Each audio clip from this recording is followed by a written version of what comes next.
এই মিনতি, তোকে না কতবার করে বলেছি যে আমার বাড়িতে যেন তোর ফসলের হুড়ো নাড়া না আসে। আর আমি তোকে কতবার করে বলেছি আমার বাড়িতে যেন তোর পচা মাছের গন্ধ আর ওই মাছের আষ্টে গন্ধ না আসে। তোরা হলো চাষা পোষা, তোরা মাছের মর্ম কি বুঝবি? ওরে ওরে ওরে, জেলের বউয়ের মুখে দেখো বুলি ফুটেছে। জেলেনি আমাকে বলে কিনা আমি চাষা পোষা। সারাদিন যার যার পচা মাছ কাটতে কাটতে তার মুখে আবার বড় বড় কথা। মুখ সামলে কথা বল কিন্তু। কেন কেন, সত্য বলেছি বলে খুব গায়ে লাগছে তাই না? সত্যি না ছাই, তোর সাথে কথা বলে খামোখা আমি মুখ নষ্ট করছি। তোর মুখ তো আগে থেকেই নষ্ট রে, নষ্ট মুখের আবার কি নষ্ট করবি? এই সকাল সকাল তোমরা আবার শুরু করে দিয়েছো তো। এই চলো ঘরে চলো, তোমাদের নিয়ে আর আমি পারি না। সকাল বেলায় করে ঘুম থেকে উঠে আবার ঝামেলা লাগিয়ে দিয়েছো। এই ঘরে চলো। তোমাকে না কত করে বলেছি তুমি কোনো ঝামেলা বাঁধাবে না, সবাই মিলেমিশে থাকতে কি হয় শুনি। আমি কোথায় ঝামেলা বাঁধালাম? ওই তো আগে এসে আমার পায়ে পা দিয়ে ঝগড়া শুরু করে দিল। এত ভালো সাজবার দরকার নেই, এক কাঠিতে কখনো ঢোল বাজে না। হ্যাঁ, সবই তো আমার দোষ, সবাই মিলে আমাকে দোষ দেবে। আর ওই মিনতি হলো ধোয়া তুলসী পাতা যেন। নে রে বাবা, এখন আবার আমার উপর রাগ করলে? ঠিক আছে, যা ইচ্ছে করো গা, আমি কিচ্ছু বলবো না। আর থাকো তুমি, আমি নদীর দিকে যাই। হ্যাঁ যাও, তাই যাও। তোমাকে কতবার করে বলেছি ওদের সাথে মুখ নাড়বে না, তাও তুমি আমার কথা শোনো না কেন? আমি কি বললাম? ওই তো আগে এসে আমাকে নেড়ে দিল। আমি তো বাড়ির কাজ করছিলাম, শুধু শুধু আমাকে নেড়ে কথা বললো ওই জেলের বউ। তা ও যখন ঝগড়া বাঁধাতে চায় তখন তুমি চুপ করে থাকলেই তো হয়, আর কোনো ঝামেলা হবে না তাহলে। হ্যাঁ তাই তো, ও আমার নামে যত খারাপ কথা বলে যাবে আর আমি মুখ বুজে সহ্য করব। আর তুমি এখন এসেছো ওর হয়ে কথা বলতে। যাও যাও তো এখান থেকে। হ্যাঁ হ্যাঁ যাচ্ছি, শুধু শুধু তোমাদের বুঝিয়ে কোনো লাভ নেই। ওর থেকে ভালো আমি মাঠে গিয়ে কাজ করি। কি আর বলবো রে গোপাল, বাড়িতে গেলে তোর আর আমার বউ যা শুরু করে তাতে আর স্থির হয়ে বাড়িতে থাকবার মতন নেই রে। তুই যা বলেছিস আমিও তো তাই ভাবছি, একসাথে বসবাস করে যদি এদের মাঝে এত ঝামেলা হয় তাহলে তো আর হয় না।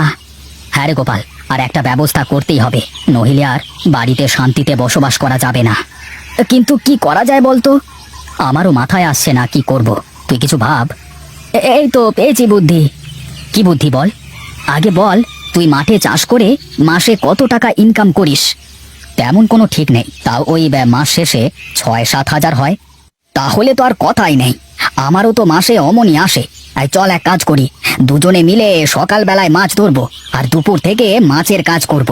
তুই কি বলিস? হ্যাঁ রে, তুই তো ভালো বুদ্ধি বের করেছিস। তাহলে কোনো বই কেউ কাউকে খোঁটা দিতে পারবে না আর ঝামেলাও বাঁধবে না। বাহ, বেশ ভালো বুদ্ধি খাটিয়েছিস তো। হ্যাঁ রে, ওই দুটো বইয়ের মধ্যে ঝামেলা হয় ওই একে অপরকে খোঁটা দিয়ে, এবার দুটোই বুঝবে ঠেলা। তুই কি বলিস? ঠিক বলেছিস। চল এখন বাড়িতে যাই, কাল থেকে আসবো। হ্যাঁ রে, চল চল।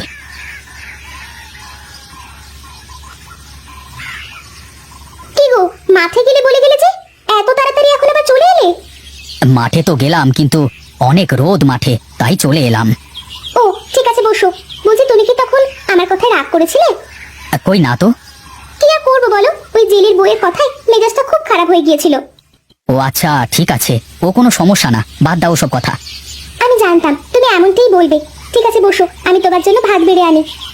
কি গো, বলে মাছ ধরতে গেলে তা মাছ না ধরেই চলে এলে যে? ও কথা আর বলো না গিন্নি, মাছ বোধ হয় নদীতে আর হবে না।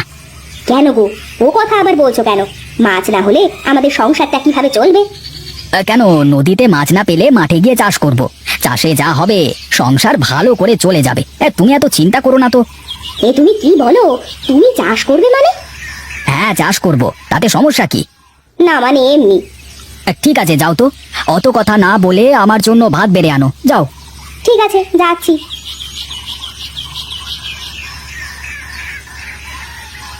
এই দেখ, এইভাবে জাল উঁচু করে পানির মধ্যে ছুঁড়ে দিবি, তার কিছুক্ষণ পর আস্তে আস্তে এইভাবে জালটা টান দিবি। এই দেখ, এই দেখ, তোকে দেখাতে দেখাতে এই ক্ষেপে ৫-৬টা মাছ উঠে গেছে। বুঝলি তো কিভাবে? হ্যাঁ রে, বুঝে গেছি। দে জালটা এবার আমার কাছে দে দেখি, আমি ফেলি। ধর, এই নে। হ্যাঁ দেখ, জালটা ভালোই পড়েছে বুঝলি। হ্যাঁ রে, এবার আস্তে আস্তে টান দে। আরে আরে, এই দেখ কতগুলো মাছ বেঁধে গেছে। বাহ, বেশ ভালোই মজা তো মাছ মেরে। হ্যাঁ রে, মজা তো আছেই। এতদিন একা একা মাছ মেরে মজা পাই না, আজ বেশ তোর সাথে মাছ মেরে মজাই লাগছে।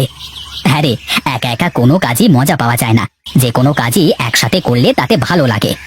ঠিক আছে, চল এখন। আজকে বেশ অনেকগুলোই মাছ হয়েছে, এ ব্যাগে করে অর্ধেকটি মাছ নিয়ে বাড়িতে যাই। তোর প্রথম দিনের মাছ বিক্রি করার দরকার নেই, বউকে নিয়ে মজা করে খাস, কেমন? ঠিক আছে, চল এখন। কি গো, তুমি এত মাছ কোথায় পেলে?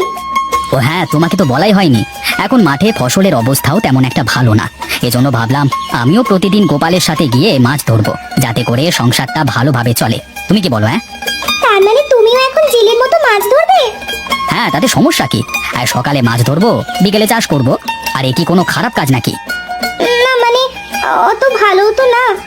তোমাকে অত চিন্তা করতে হবে না। এই নাও, মাছগুলো কুটে ভালোভাবে রান্না করো, দেখি রাতে এসে খাবো। তা এখন আবার কোথায় যাচ্ছ?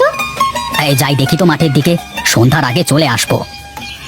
কিরে, শেষ মেশ তো দেখছি তোর হাতেও সেই পচা মাছ। আমাকে এত কথা বলে এখন তো সেই নিজেকে আবার পচা মাছ কুটতে হচ্ছে।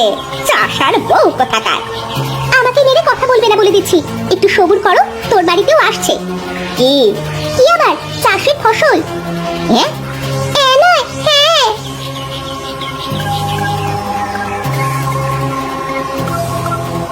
এ কি গো, সত্যি সত্যি তুমি চাষের ফসল আমার বাড়িতে আনলে? হায় হায় হায় হায় হায়, আমার পোড়া কপাল, শেষমেশ আমাকে এই চাষের কাজ করতে হবে। কেন গিন্নি, কি হয়েছে? চাষের কাজ করলে কি হাতে ফোসকা পড়ে যাবে নাকি তোমার? হ্যাঁ না গো না, হাতে ফোসকা পড়বে কেন? ফোসকা তো পড়বে আমার মনে। এখন চাষার বউয়ের মতো আমাকেও এই কাজ করতে হবে।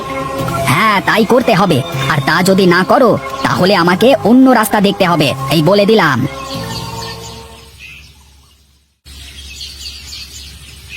কি গো, তোমার তো দেখছি কোনো দয়া মায়া নেই। বিমলা বৌদি কি অসুস্থ? তুমি দেখতে পাচ্ছ না? গিয়ে একটু সেবা যত্ন তো করতে পারো নাকি? হ্যাঁ গো, দেখে তো আমারও খুব খারাপ লাগছে, কিন্তু সে আমার সাথে কেমন করতো তুমি তো জানোই। হ্যাঁ, আমি সবই জানি। আগের সব কথা বাদ দাও, তার এখন শরীর খারাপ। তুমি গিয়ে সেবা করলে হয়তো তাড়াতাড়ি সুস্থ হয়ে যাবে, যাও। হ্যাঁ, তুমি ঠিকই বলেছো, আমি যাচ্ছি।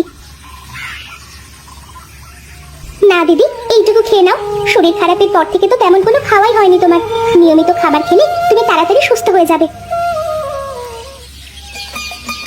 আমাকে মাফ করে দিস মিনতি, আমি তোর সাথে কত খারাপ ব্যবহার করেছি, তাও তুই আমার দুর্দিনে আমার পাশে এসে আমাকে বাঁচিয়েছিস। আমি আমার ভুল বুঝতে পেরেছি, তোর সাথে আর কোনোদিন আমি খারাপ ব্যবহার করব না। কি যে বলো দিদি, আমিও তো তোমাকে কত খারাপ কথা বলেছি, পারলে তুমিও আমাকে মাফ করে দিও। হ্যাঁ, যাক, শেষমেশ তাহলে দুই বউ এক হলো। তুই কি বলিস কানাই? হ্যাঁ রে, একদম ঠিক বলেছিস।